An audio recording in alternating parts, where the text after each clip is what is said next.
Olá, gente!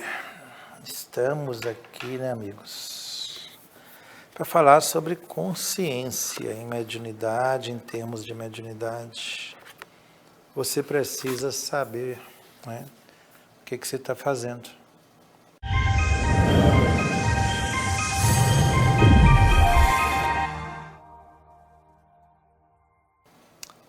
E tem uma coisa que eu gosto de compartilhar, que a mediunidade ela tem mudado ao longo dos anos. A forma dos espíritos se expressarem, até a forma de lidar com a mediunidade como fenômeno, né, ela muda ao longo dos anos. E assim como nós médiuns vamos também melhorando, cada vez que você dá um passo, que você melhora, que você apresenta maiores facilidades, estuda mais, abre o pensamento, mais você facilita os espíritos se expressarem. Eu vou traduzir isso de uma maneira prática. Teve um período em que eu estava, logo que eu cheguei no movimento espírita, e eu classifico isto até mais ou menos 1999, desde o início que eu cheguei, em 79, 80, até 99. Era um período que eu fiquei muito mergulhado nos fatores doutrinários do Espiritismo, porque eu precisava consolidar, erguer esse edifício, estabelecer a minha sintonia com os valores que o Espiritismo traduz para nós. E isso foi excelente, excelente. Isso determinou toda a qualidade do trabalho de lá para cá. Mas nesse período que eu estava envolvido muito com o movimento espírita, com estudo doutrinário, né, estudos dos clássicos do Espiritismo, Leon Denis, Gabriel Delane, Aksakoff e tantos outros, né, também precursores como Mesmer. Foi um período que eu me mergulhei muito nisso, porque isso foi essencial para o futuro das atividades mediúnicas. E não tem como fugir muito disso, porque como a gente foge, você cai a qualidade e muitas vezes cai no ridículo, né? De fazer coisas que absolutamente desnecessárias. Neste período, então, os espíritos, quando escreviam através de mim, eles se comportavam de acordo com o meu entendimento, eles não forçavam a barra. Como eu era muito voltado à questão doutrinária, aquela coisa de... Foi um período em que as pessoas vinham para o nosso trabalho querendo implantar coisas diferentes e a gente não admitia isso mesmo. Então vieram levas de pessoas e saíram, porque vocês não agem igual o movimento espírita. Não, nós agimos de acordo com a orientação dos espíritos, a orientação é esta, e ponto. E tem que estar, né, coerente com o ensinamento de Kardec. Isso, precisamos zelar por isso. Então, como a gente era obrigado a fazer isso, até mais para consolidar o trabalho, então os primeiros livros, né, o primeiro livro, Canção da Esperança, né, por exemplo, os espíritos não conseguiram ficar tão livres assim para escrever através de mim. Eles, né, para escrever, você vê que tem texto antes do capítulo, um texto do Evangelho, segundo o Espiritismo, do Evangelho, alguma coisa assim.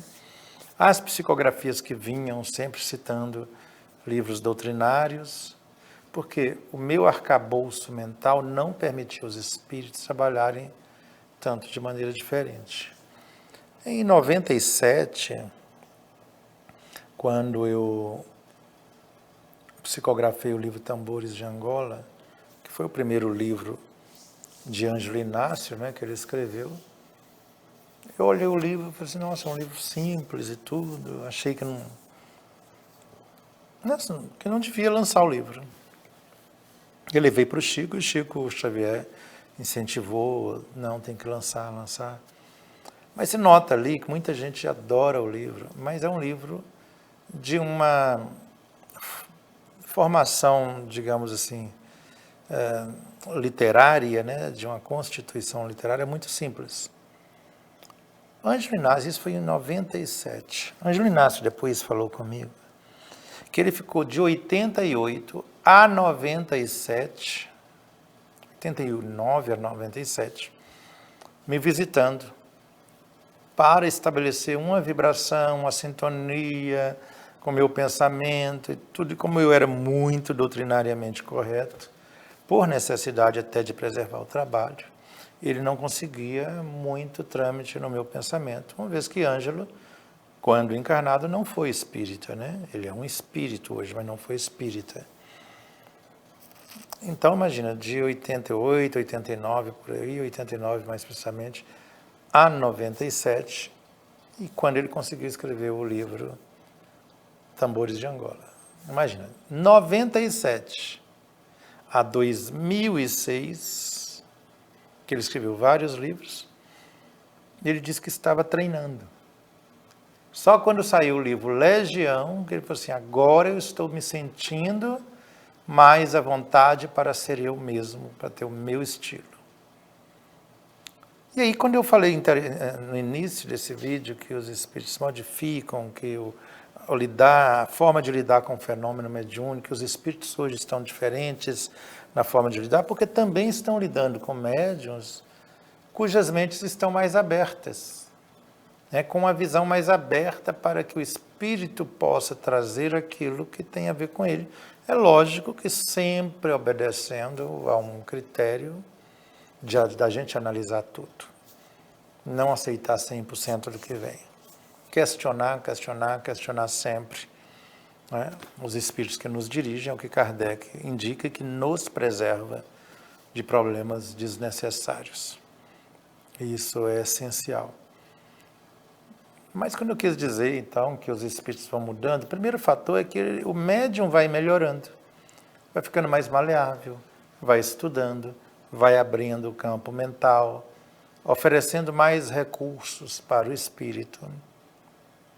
Isto faz com que o espírito também vai se sentindo mais à vontade para explorar outros campos, para aventurar-se a ser o que ele é.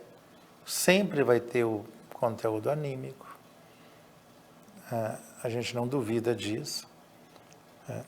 Então, mas o espírito vai se sentindo mais à vontade. Então, se você pegar Ângelo Inácio como exemplo, no Tambores de Angola, no Legião, na Quadrilha, né, o livro da trilogia, os livros, né, Filhos da Luz. Então você vai ver um outro Ângelo Inácio diferente do que era no livro Tambores de Angola. Por que isso? Porque ele foi se sentindo mais à vontade, que o médium era travado no início. Tinha muito preconceito, muita... Não que não exista preconceito, eu costumo dizer que eu sou preconceituoso. A diferença entre eu e os outros é que eu admito que sou preconceituoso com algumas coisas e estou lutando. Eu não sou destituído de preconceito, eu luto contra o preconceito, a começar o que tem em mim. Eu tenho algumas coisas que eu vou assim, poxa, não aceito isso, eu não estou preparado para isso. Mas eu estou aqui, aberto a aprender diferente, a ver diferente, embora algumas coisas não desçam ainda. Né? Mas existe outro fator também, que os espíritos começam a mostrar, a gente vê isso através do Ângelo muito, que o produto do livro não é dele sozinho, não é só do espírito.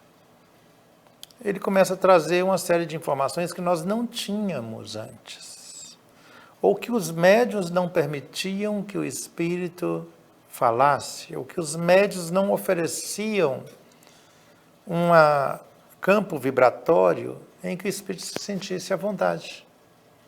Então, Ângelo, por exemplo, fala assim, olha, eu não sou o autor único disso aqui. Eu me aproximei do médium, não desse livro, que é do José, né? Eu me aproximei desse médium, olha como é que ele fala, para que a minha vibração pudesse ser trabalhada, dele, tudo, ficar maleável. Mas eu represento uma equipe de 149 espíritos, 160 espíritos. Dentre eles, ele fala assim, tem 8 que estão encarnados, e que fora do corpo a gente discute, conversa, e eu pego, né? Na verdade, o que o Ângelo faz é ser um editor, é o mesmo que o Leonardo faz com os espíritos. Eu pego a palavra dos espíritos, vou ler, tal, editando aqui, dali, mas você vê o pensamento do espírito. Tem livros do Ângelo Inácio que você vê claramente, fala assim, poxa, mudou o estilo. Isso aqui, será que é o Ângelo que está escrevendo ou é outra pessoa? Porque ele fala, eu sou o editor do lado de cá. Eu pego coisas desse espírito, do outro, porque não dá para 149 espíritos querer expressar através de um livro, ou 10 livros, seja, mas 149 espíritos fazer isso, é muito difícil. Então, ele escolheu, ele entrevista o espírito, participa com ele de acordo com o tema a ser desenvolvido, e ali ele deixa o registro, a marca do espírito. Esta informação nós não tínhamos antes, né? Ângelo, de uma certa forma, ele inovou chegando falando isso. Eu falo isso para dizer também que no livro Consciência ocorreu isso. De uma outra maneira, mas sim, não podemos dizer. O Giuseppe reuniu um grupo de médiuns, mais de 50 médiuns. E os médiuns iam formulando para ele as perguntas. Ele respondia.